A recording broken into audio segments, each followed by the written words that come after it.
Chapter 8. Guinevere. You call that washed? What's that smudge on the side? You're washing for a king now, girl. Kings don't tolerate smudged plates. Guinevere groaned as she attempted to take back the plate from the castle cook, Mistress Macready, and balance it on the top of the already towering pile of dishes she was carrying into the kitchen after cleaning the banquet hall from breakfast. Unfortunately, the plate missed its mark and fell.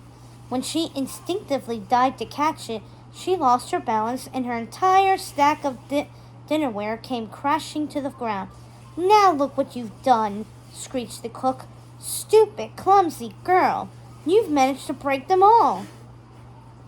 "At least you don't have to worry about them being smudged now," Guinevere retorted under her breath as she knelt down to pick up the pieces. The cook wrung her hands together in annoyance. "It is truly impossible to get good help these days," she muttered, as she stormed back into the kitchen, leaving Guinevere alone to pick up the mess. Guinevere sighed, looking over the damage she'd done. Not a single plate or bowl appeared to have escaped its fate. Wonderful. Reluctantly, she started gathering up the bits of broken earthenware in her hands and taking them over to a nearby bin. So much for saving the kingdom. She couldn't even save a pile of plates. Could this quest of hers possibly be getting worse? It was bad enough she'd had that embarrassing encounter with Arthur in the forest, but at the very least they'd been face to face and talking. Since she arrived at the castle, she'd been stuck down in the kitchen, washing dishes. She hadn't had the chance to talk to Arthur at all. In fact, she'd only ever even got a brief glimpse of the king one time since she'd arrived, and then only from a distance. How was she supposed to keep an eye on him when she literally never saw him? She shook her head. Her mother was going to be so disappointed in her. Oh wow, I remember those days. Gwen looked up, startled at the sound of a new voice approaching her. Her eyes widened in shock as she realized who it belonged to. None other than King Arthur himself, stopping at the bottom of the stairs, looking down at the mess, a strange look in his eyes. He was dressed quite differently than when she'd first met him in the forest, where he'd worn typical peasant attire, a plain undyed tunic and tights. He was now garbed in a rich red velvet doublet over a billowy white shirt. A heavy golden chain hung around his shoulders, and an ornate crown that looked a bit too large for him perched on his head. She watched as he shoved the crown back up his forehead, almost absently as if he had to do so often. Before she could say anything, he knelt beside her, checking out the mess. He picked up a piece of pottery and tossed it in the bin. Guinevere felt her cheeks heat. "What are you doing?" she demanded before she could stop herself.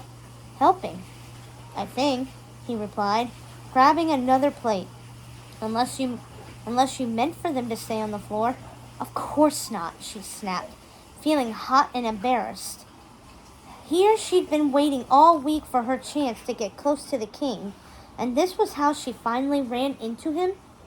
On the floor, surrounded by broken dishes, looking a sight. Pathetic. Truly pathetic. "Look," she tried. "You don't have to—" She was interrupted by a cry of surprise. She frowned, looking up to find Arthur staring at her, a look of astonishment on his face. "Why, it's you," he declared in a voice rich with wonder. "Guinevere, right? From the forest." He couldn't have sounded more surprised than if she'd been a purple dragon he had spotted wandering the halls, which she supposed made sense, seeing as they'd met under such different circumstances the first time round. For a split second, she considered lying, saying he was mistaken, that her name was Mary or Martha or Elaine. Maybe it would have been a good idea. She was trying to keep a low profile after all. But then again, this was the first conversation she'd been able to have with him since she'd arrived at the castle. and she didn't want him to just walk away. "I suppose I am," she choked out, trying to keep her voice light. "Nice to meet you again, Wart." Now it was his turn to look embarrassed. He hung his head, causing his crown to tumble to the ground. He grabbed it and shoved it back on, looking unhappy. "About that," he said. "I suppose I should explain." Guinevere shrugged, going back to the broken dishes. "No need," she replied airily. "You're the king. I suppose you could do whatever you want." She reached out for a dish.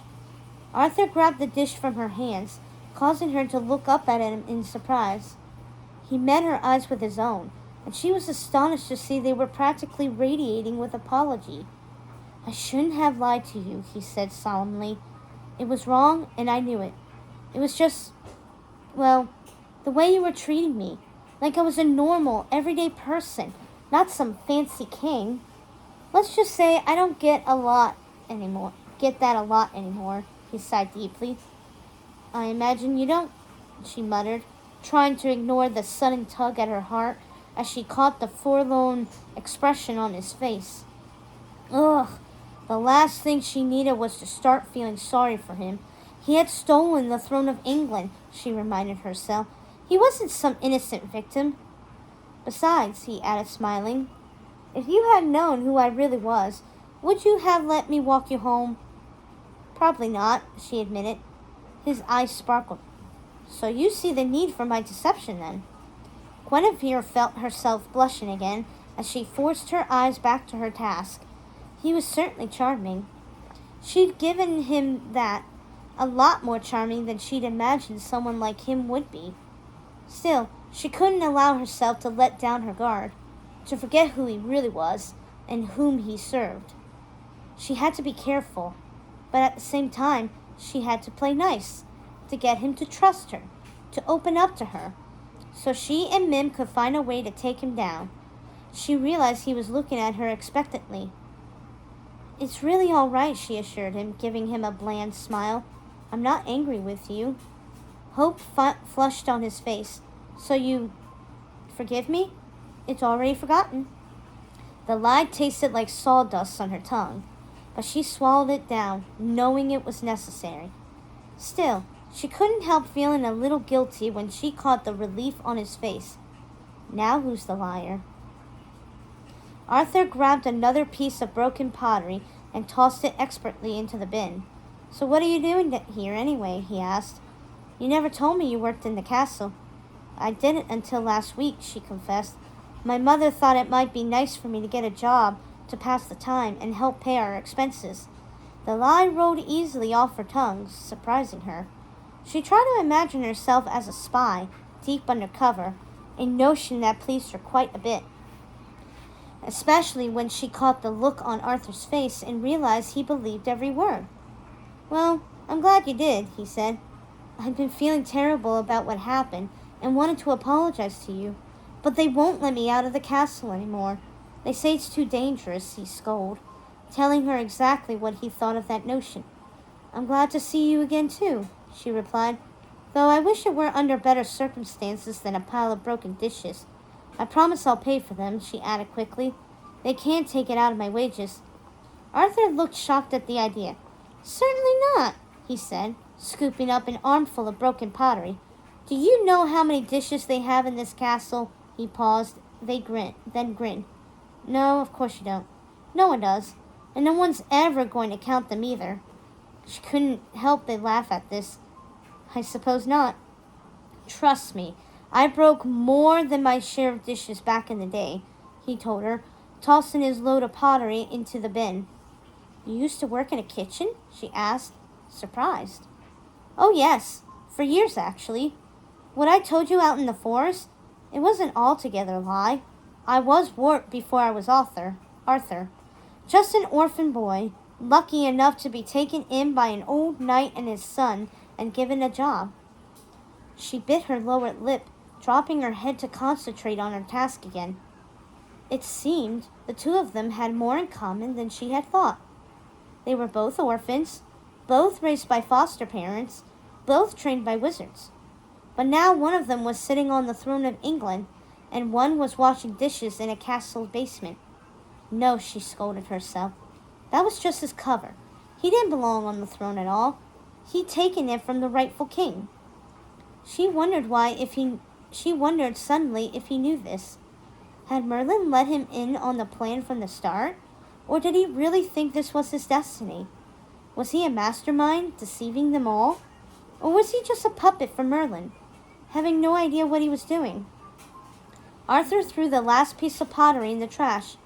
There, he declared. Much easier when you have help, am I right? Much, she found herself agreeing. And now look, he added, you've got time for me to give you a tour of the castle. He held out his arm gallantly. She stared at it, not taking it. A tour? She asked, surprised. His confidence fled his face. I mean, if you wanted one, that is. If you have other things to do. She swallowed hard. She certainly did have other things to do. A pile of chores in the kitchen that would take her all day. But how could she turn down her first chance to spend one-on-one time with Arthur? That was the true reason she'd come here after all. Actually, a tour sounds lovely, she declared, giving him what she'd hoped looked like a sweet smile. She hooked her arms in his. Lead the way. Chapter 9. Guinevere. The tour took almost an hour. Camelot Castle was huge, with perhaps 100 rooms. Arthur took his time showing Guinevere each and every one, and she forced herself to ooh and ah over the rich purple drapes and golden ornamentations in each one, as if they were visions of her greatest dreams come to life.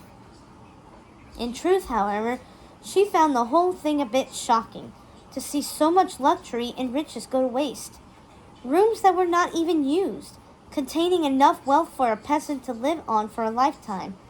It didn't seem quite fair, but she kept her mouth shut and played the good servant girl as the tour progressed, knowing it was more important to gain Arthur's trust than criticize his lifestyle. Now this is the final bedroom, Arthur announced as they stepped into yet another room, this one with a giant stone hearth in the corner and a window with real leaded glass that looked out over the castle gardens. There was thick animal skin rugs on the floor and a massive canopy bed in the center, covered with at least a dozen pillows and draped in heavy crimson curtains. At least, I think so, he added with a bashful grin. I've lost count at this point. She snorted and walked over to the bed, feeling a little mischievous. She climbed onto it and began dancing on it to see if it was as soft as it looked. Turned out it was even softer. Arthur stared up at her as if shocked by her brazen move. She grinned, beckoning him with her hand, suddenly feeling silly and free. Don't tell me you've never tried jumping on one of these beds, she teased. When he shook his head doubtfully, she laughed. Well, it's no wonder you think this place is boring, then. For a moment he stood there as if worrying with his own indecision. But at last he shook his head and scrambled onto the bed. Soon the two of them were jumping up and down so high they almost smacked their heads on the ceiling twice. The third time Guinevere managed to lose her footing on the way down and tumbled into the pile of pillows. Arthur laughed as she struggled to right herself, tangled in their silk covers. Need some help, milady? He asked in a mocking voice. Please, she scoffed, grabbing a pillow and throwing it in his direction.